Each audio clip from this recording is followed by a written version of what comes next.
Attorney General is taking the position with the Commissioner of Police? Is it because the Attorney General believes that the morale of the police service is already rock bottom? So he, who has no responsibility for the office of Commissioner of Police, could come out and wage open guerrilla warfare against the Commissioner of Police, bringing into disrepute the office of the Commissioner of Police, threatening to fire him summarily because he believes that the Commissioner has not done something right or well. Well, I want to put it to the Prime Minister this evening. We are not prepared to tolerate any more foolishness from the Attorney General. Last week, it was attack on the Integrity Commission. This week is attack on the Commissioner of Police. Next week, who will it be, the President? Or you, the Prime Minister? I dare say. Clearly, this country has an Attorney General who is sadly in need of guidance. Because my understanding is that there's a Minister of National Security, and in his portfolio lies the Commissioner of Police. I have not heard him attack the Commissioner of Police. But the Attorney General, who, if he is fit for that office, must know that there's a requirement for his office and law enforcement agencies to work together in some kind of harmony. What harmony can we get from an Attorney General coming out and attacking the Commissioner of Police publicly in that way, and wrong to boot? Wrong. Giving the country a statement of fact that the Director of Public Prosecution has ordered the Commissioner of Police to go and secure a facility or a property out in the East, and the Commissioner of Police did not do it. He didn't say that. You had better keep your seat. You had better keep your seat and stop taking up. You can't speak for the Attorney General, right? You were there. You were too busy making noise. Mr. Speaker, it has been put to this country, right, that the DPP advised the Commissioner of Police to secure the site. And the Commissioner of Police, for reasons best known to him, equals dereliction of duty. Or worse, a worse complexion can be put on it. That the Commissioner of Police is taking sides in this matter. And the side that he's taking is to facilitate destruction of evidence, causing the AG to be distressed. These are his statements, his position. I am not making this up. I can show you. Resulting in this. AG vex, dealing with the Commissioner of Police. Watch the face. Right? And then, in return, war of words. And you want to tell me he didn't say that? What did he say that resulted in this headline of war of words? Right? And then the Commissioner of Police is forced to respond.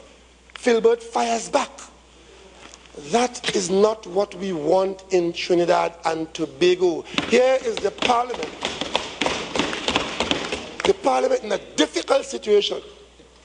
We are trying not to politicize this matter, to get a Commissioner of Police selected as quickly as possible, to get this matter behind us. And then we have an Attorney General in office generating these kinds of headlines, forcing the Commissioner of Police. I heard him, the Commissioner of Police, on radio this morning. You could say what you want, Dabadi Amira. The Commissioner of Police was forced to go on radio this morning to defend his stewardship because it was being put out that he was taking sides and not doing his duty. I heard him say, in defense of himself, that he received no instruction from the DPP. In fact, that he worked closely with the DPP under his guidance to determine what to do. In the face of that, you have an Attorney General who is giving the country the impression that the Commissioner of Police, to use his words, has fallen down on the job and is guilty of dereliction of duty and facilitating destruction of evidence. I would like to advise the Prime Minister to put a muzzle and a short leash on the Attorney General and put him in a box until next election, because he seems not to know when he's out of government and when he's in government, when he's out of office and when he's in office. And since he is the country's Attorney General, his conduct might suit him I'm sure it doesn't suit you. I know you don't like that. I know you don't accept it. I know you can't say what I'm saying. But the country deserves better. And I think he ought to provide an apology to the Commissioner of Police. Because this country knows that Officer Filbert was on his way out of office by virtue of his retirement. He was extended, so that this ridiculous process could be facilitated. The last extension, we were informed by the Police Service Commission that they asked him to hold on for another 3 months so that we can get this thing done. And then to be told by the Attorney General that he can be summarily dismissed because he didn't like something that didn't happen. And you know, it brings us right back to the origin of this process. The origin of this process was because those who are in government today, led at the time by Basdeo Pandey, made a strong case that the Commissioner of Police, by virtue of the appointment system, was under the control of the executive. As a result of trying to change that, or to fix that, it generated this law and this process.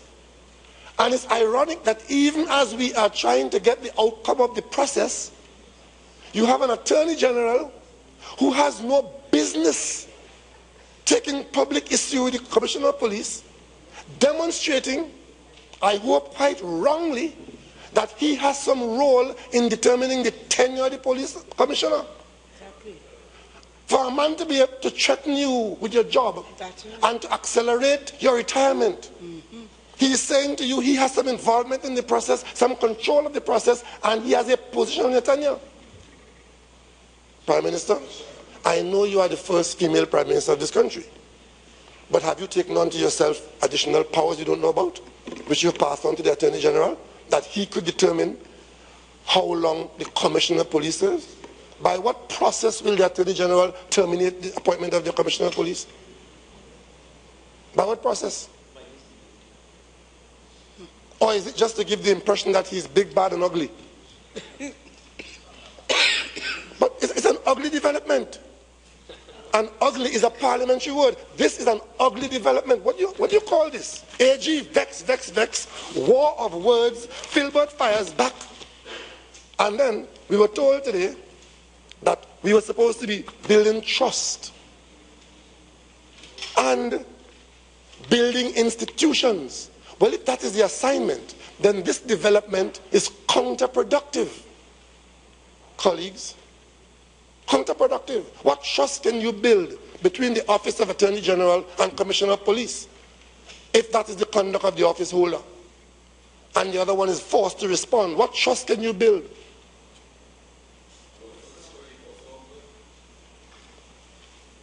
I know you know better. When you were on the radio, if this had happened, I'd have been tuning into you now. And you'd have had a lot to say. So don't come in this chamber and pretend. Don't come in this chamber and let your office make you say things that you don't believe. Political office is temporary. Don't make it change you. Yes, don't make it change you. Right? You understand?